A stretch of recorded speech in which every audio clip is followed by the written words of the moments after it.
Ooh, we got a collector's item today. Cole Palmer misses his first penalty ever, but Chelsea still beat Leicester City. Let's talk about it.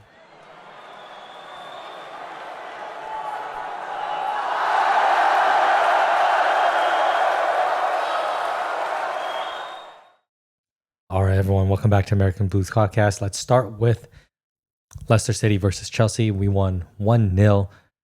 Absolute must win. You know, between the Copenhagen game last week, didn't have a chance to make a video on that one. I was working nights and honestly just too tired, too exhausted, but that's okay. With that game and then this game today, especially before the next Copenhagen game and then the huge game against Arsenal.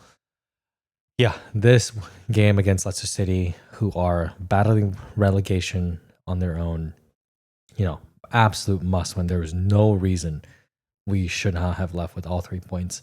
And thank God that we did. Although, of course, plenty of missed chances still made it a little bit difficult for ourselves. But overall, great win, much needed win. But number one, let's talk about the biggest highlight of the game, which is Cucurella's goal. My God, is there anything this guy can't do? He can play left back. He can play midfield. He can join in on left wing. He can arrive in the box late, score goals. And today he showed something that he hasn't shown us so far, which is scoring from outside the box. Got the ball on the left-hand side. I thought maybe he was going to pass to Palmer or do something else, but no. He saw an opening, absolutely drilled a shot into that bottom right corner. No chance for the goalie. Amazing. It's like he's got Reece James legs in terms of long range shooting, which, as you know, and I've said many times over the past 2 years, we just do not have that many players that can shoot from outside the box. And to be able to have a threat like that, especially against a low block like Leicester City, packing everyone in the box, yeah, fantastic. And again, one of my favorite things with this game is we finally are able to hold on to a 1-0 lead. Something that's so important to do is to not give up that tying goal. And even though Leicester had their chances, yeah, we held on and managed to get all 3 points. And honestly, that is the most important thing. But big surprise with the starting lineup here. I thought Reece James was going to be playing. Apparently he was sick, so he had to sit out. And then another really nice return is Fofana. So injury prone, but obviously he is so important in our defense. He is probably the most athletic of all our defenders, and that really allows us to play that highline defense. And then he had one incredible, wasn't really a save, but he cut out across, just like barely was able to cut out across with his leg really on full stretch. And if he hadn't done that, the Leicester player was wide open in the center box, and I do not think Sanchez would have saved that one. So great to see Fofana back. He didn't get to play the full game, nor did I want him to. This is his first game back. I think 70 minutes made perfect sense for him. And thank God we have someone like Trevor Chalobah to bring on. So much better than Disasi. Or frankly, even Badiashile. And again, I think Colwell and Fofana is our best partnership. Absolute best partnership defense. They complement each other really well. Colwell's got the passing range, and then Fofana's got the pure athletic ability. I always think you need one really strong defender who's athletic and one more of a finesse defender. Kind of brings me back to the day of John Terry and Carvalho. Another surprise, Robert Sanchez back in goal for a Premier League game. This one, I have no idea. I have no clue why. I don't think he played all that tremendously against Copenhagen. And then this game, he had one cross where he came out again, no man's land, kind of flopped at the cross, went nowhere. I think Tosin ended up getting his head on it, and it was almost own goal, but the crossbar saved us. I mean, that's unacceptable. Like, it really is. There's no reason for that cross to be that dangerous. Like, if he just stayed in goal, it would have been an easy catch, no big deal. But of course, he had to come out, misjudge it. And this is why I don't get it. I don't get why Maresca continues to try to give Sanchez confidence. Like, just make him the second choice goalie. That's it.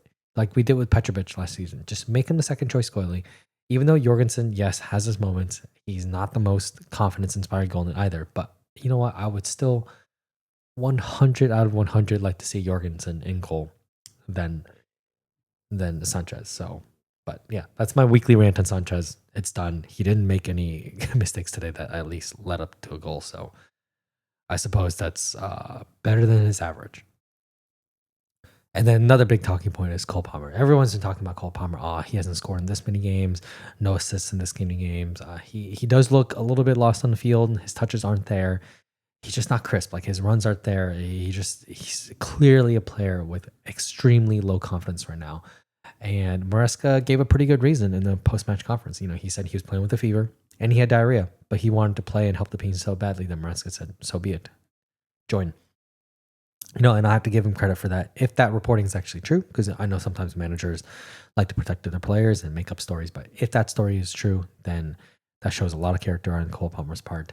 I would rather he rest if he's sick, because having a player that's not there, that's missing penalties and has no confidence doesn't really help the game or the team all that much. But still, it shows his spirit and it shows his commitment to the team and his want of getting Champions League football to play even while he's sick. And with the missed penalty, again, it just looks like a penalty that was taken by a really low confidence player. Number one, the Leicester goalie was a little shithead. he did everything he could to delay the penalty, made him move the ball, delay, which is fine. Kudos to him for that. I think like Emiliano Martinez is one of the best penalty savers, not just because of his shot stopping ability, but even more so because he knows how to play the mind game. Penalties is all about confidence and mentality. And if a goalie can throw that off, you can see even Cole Palmer can miss. And I thought, the way he ran up, sprinting, really long run up, always kind of telegraphs where he's going to go. And, if he's low on confidence, of course, he's going to try to hit it into that lower right corner. And it just wasn't a very good penalty. It kind of ended up in the middle where it was easily saved. All the goalie needed to do was guess the right way, which I don't think was that hard given the long run up and the fact that he knew he was probably going to go to that corner since he's low on confidence. But overall, again, am I worried about Cole Palmer? Not at all. He will be back. Trust me. He will be back. And the important thing is that still, this is a team game. This is not a Cole Palmer team. This is a team game. So as long as if he's down, everyone else is stepping up. That's the important thing. And the even more important thing is for him to keep trying, like keep getting him into position to get the ball, to try to progress, make key passes, and arrive in positions where he can at least make shots and try to make something happen. I would much rather see him do that than somebody who just, puts their heads down and just tries to shy away from the play and doesn't contribute at all when they're low in confidence. Kind of similar to what Morata used to be like, and it used to drive me nuts then, and it would drive me nuts now if I saw someone like Palmer do that. And thankfully, he isn't. He's taking it on the chin. He knows he's not playing well right now. He knows he's low confidence, but all you can do in these moments is just keep trying and have your teammates, pick up your slack and try to, provide you that opportunity to get better. That's all he can do. So real quick, touch on the Copenhagen game. Again, a team that we should be just absolutely beating, and we dominated Copenhagen, completely dominated. If it wasn't for that stupid goal that we gave away, where I think it was KDH that just left two players unmarked at back post, absolutely no reason to do that again. But the second game is at home. We're winning 2-1.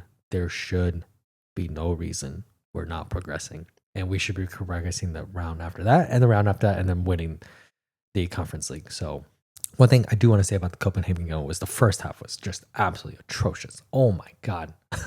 Absolutely nothing happened. And Maresca did play a pretty shocking lineup. He's played a lot of our teenagers. He played, I think the kid's name is like Mueka up front. He played George.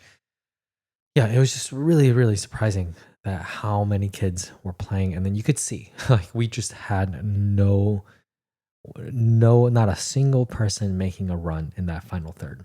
It was just, again, back to the defenders passing it amongst themselves. Sometimes they go into midfield and then go back into defense.